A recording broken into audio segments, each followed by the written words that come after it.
Estamos voltando aqui para o nosso segundo tempo. Vou compartilhar a tela aqui para a Ana ler. O último parágrafo é bem grande, né? Não sei se você vai ler ele todo de uma vez e depois vai comentando. Acho que, de repente, é melhor ler ele todo e aí depois você vai comentando. Isso.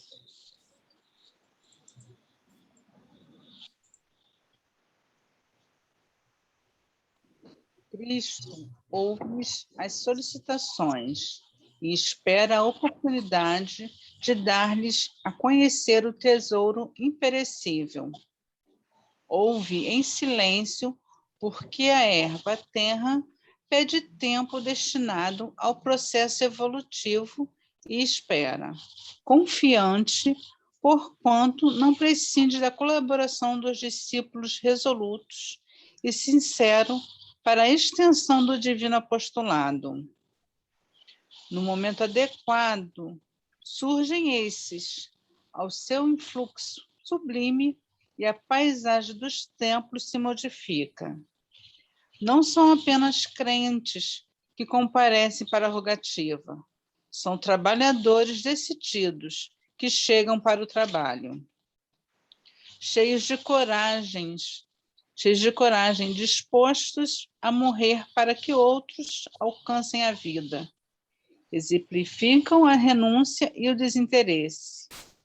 Revelam a vontade do Pai em si próprios e, com isso, amplia no mundo a compreensão do tesouro maior, sintetizado na conquista da luz eterna e do amor universal que já lhes enriquece o espírito engrandecido.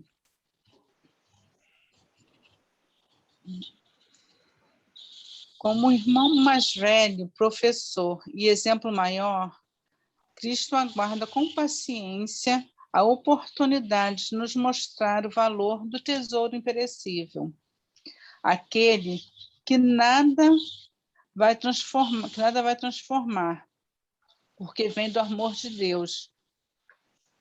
Sabe que ainda somos pequeninos e que um dia entenderemos o seu chamado. Vamos ao trabalho com verdadeira abnegação, né? E de tempos em tempos, né, surgem grandes nomes, né, como Chico Xavier, como Irmã Dulce. Surgem grandes pessoas, né, com esses exemplos, com esse, né, dom, com essa abnegação, né, com esse desapego, né, com a vontade de fazer o bem, com a vontade de ajudar ao próximo. E nós temos grandes exemplos, né? Grandes exemplos, como Mahatma Gandhi, Chico, né? Irmã Dulce, Madre Teresa, todos esses grandes, né, apostolados que a gente a gente tem como exemplo e que nós devemos olhar e caminhar só um pouquinho, né, em direção a eles. Um passinho de cada vez, né, um passinho de formiguinha, que nós somos ainda temos ainda muito ainda de apegos, né, coisa, mas que nós possamos, né, caminhar para essa evolução. Mais alguém? Perfeito, né? Ali ele deixa bem claro que Deus não precisa dos obreiros, os obreiros é que precisam de Deus. Então, Deus ele tem toda a natureza, todo o universo para trabalhar o coração dos homens. Ele não precisa necessariamente de um missionário. Agora, os missionários é que aparecem, é que vão se formando conforme os aprendizados da vida, as dores, os sofrimentos, nós vamos evoluindo e aí vão surgindo os missionários, vão surgindo os trabalhadores, como ele coloca ali, pessoas que começam a realmente aparecer e frequentar os templos com o objetivo de servir, de trabalhar, e não com o objetivo de receber e de pedir. Então, esses trabalhadores vão surgindo de acordo com a evolução, de acordo com o entendimento, de acordo com as suas vidas pregressas e atuais, vão formando novos e novos espíritos mais evoluídos e preparados e bem dispostos para o trabalho, né? É isso que a gente tem que entender. Quando a gente vai para uma casa espírita, para um templo qualquer trabalhar, a gente não pode se achar uma coisa especial, que tipo aquela obra de Deus depende de nós. Não, não depende nada de nós. Com a gente ou sem a gente, a natureza, a evolução vai empurrar a humanidade. Deus não precisa da gente para evoluir ninguém. Agora, nós é que precisamos das oportunidades de trabalho no bem para nos evoluirmos e automaticamente, consequentemente, até ajudamos, muitas vezes, pelo nosso exemplo, a acelerar também a evolução daqueles que estão à nossa volta. Mas a gente tem que ter sempre essa consciência, essa humildade de que, na verdade, o que acontece é que Deus nos dá oportunidade de trabalharmos e não que ele depende do nosso trabalho para nada. Então, a gente tem que ter sempre essa humildade de servir e de se colocar na posição de servo da obra do Mestre. Alguém mais quer comentar? Ninguém? Flávio? Não quer dar suas últimas palavras sobre esse parágrafo? O último parágrafo? Pelo que a gente estava comentando anteriormente, né? Acima de tudo, fica caracterizada a submissão nova nossa aí para Deus, né? A gente fica vendo, às vezes, aí, nesses carros aí, né? Esses plásticos. Deus é fiel. Não é Deus é fiel. Tem que ser nós que temos que ser fiel às leis de Deus, aos ensinamentos de Deus. A partir do momento que a gente faz isso, há uma reciprocidade entre Deus e nós. Tá? Aquilo que algo realmente vai acontecer entre nós dois. Agora, quem tem que partir desse princípio, quem tem que ser fiel a Deus, somos nós, e não Deus a gente, como o Vitor falou. E a gente vê muitas frases aí colocadas aí nos para-choques dos carros, nos vidros, né? Ou nessas... bom dia, boa tarde, boa noite, que a gente tem que dar uma olhadinha, porque tem seres humanos que escrevem, e às vezes eles escrevem de uma maneira equivocada, né? E botando a responsabilidade de Deus para com a gente. Não, a gente tem que ter responsabilidade para com ele. Nós que temos realmente que aplicar suas leis, somos seres, né? Sermos submissos a ele, no caso de Deus, sermos submissos à lei dele, às leis deles. Então, a gente tem que tomar muito cuidado com o que a gente escreve, com o que a gente lê, com o que a gente fala, porque as pessoas confundem muitas coisas, entendeu? Então, aí, em cima desse parágrafo aí, ele coloca à disposição dele de nos ajudar. Está sempre aberto.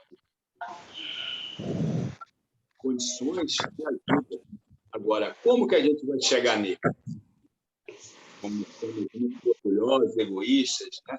Somos muitos hipócritas, somos muito orgulhosos, né? Vaidosos. Então, fica muito difícil, né, de nós chegarmos a Deus. A gente só chega a Deus nas situações onde realmente a gente está desesperado, a gente está numa situação muito adversa, né?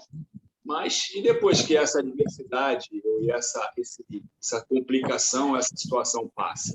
Será que a gente lembra de Deus? Será que a gente vai buscá-lo? Será que a gente está o tempo todo com ele? Será que a gente não esquece? Esquece, claro que esquece. A gente só está na situação de lembrar dele quando a gente está numa situação muito adversa, mas depois a gente acaba esquecendo, né? Isso é do ser humano, isso é o próprio patamar evolutivo, vamos colocar assim. Mas que a gente tem que perceber isso e ter a autocrítica, né? o ser, né? de nos conhecer, de que realmente a gente está aqui para algum objetivo, por algum porquê, e nós fomos criados por alguém. E tudo isso que está no universo foi criado por alguém. Né? Então, nada nasceu do Big Bang, né? Big Bang, uma grande explosão, né? Os cientistas estão estudando. Mas isso, se é que houve explosão e essa explosão se deu daquela maneira que a ciência coloca, isso tudo foi o quê? Arquitetado por um ser, que é a primeira pergunta e resposta do livro dos Espíritos. Quem é Deus?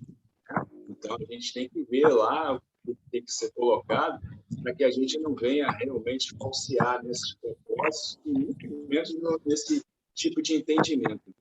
Tá? Nós somos muito pequenos em relação a essas situações todas que nos a gente que nos é colocado, a gente é muito pequeno em relação às, como a Ana Cláudia falou, em relação a esses escolas que vieram com essa missão, que foi Irmã Dulce, Maria Tereza, Chico Xavier, é grande por aí fora, fora os anônimos, né?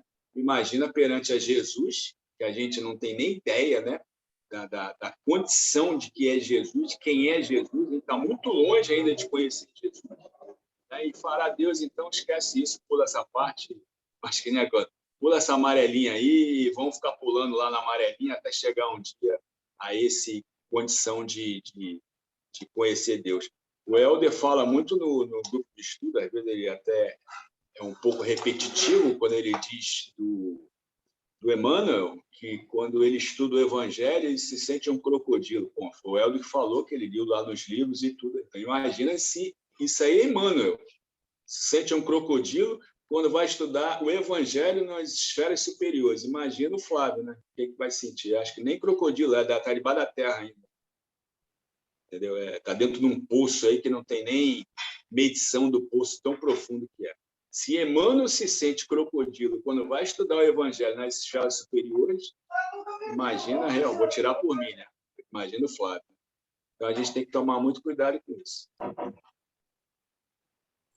Isso aí, perfeito, né? Deus é fiel, com certeza, o tempo todo. Nós é que, muitas vezes, como aquela história do copo, né? Deus está sempre derramando bênçãos, mas nós, vira e mexe, preferimos ser um copo virado de cabeça para baixo.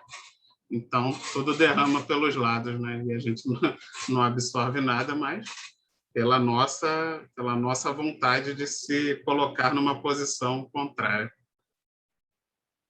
É isso aí. Mais alguém que gostaria de fazer algum comentário? Então, João, eu preciso que você liberte a Selma, porque a prece final é dela. Semana que vem é ela. Eu faço, então, no lugar dela. Você vai fazer no lugar dela, então? Faço. Então... Ô, João, faz que nem semana passada. Lembra? Foi o estudo.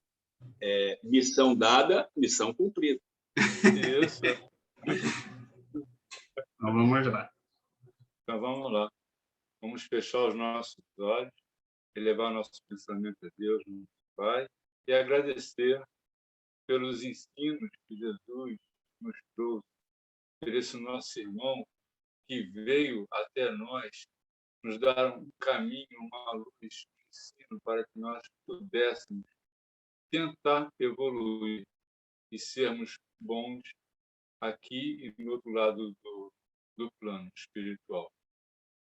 Graças a Deus. Graças a Deus, meus irmãos, muita alegria, muita paz, uma excelente semana. Fiquem com Deus. Até a próxima. Tchau.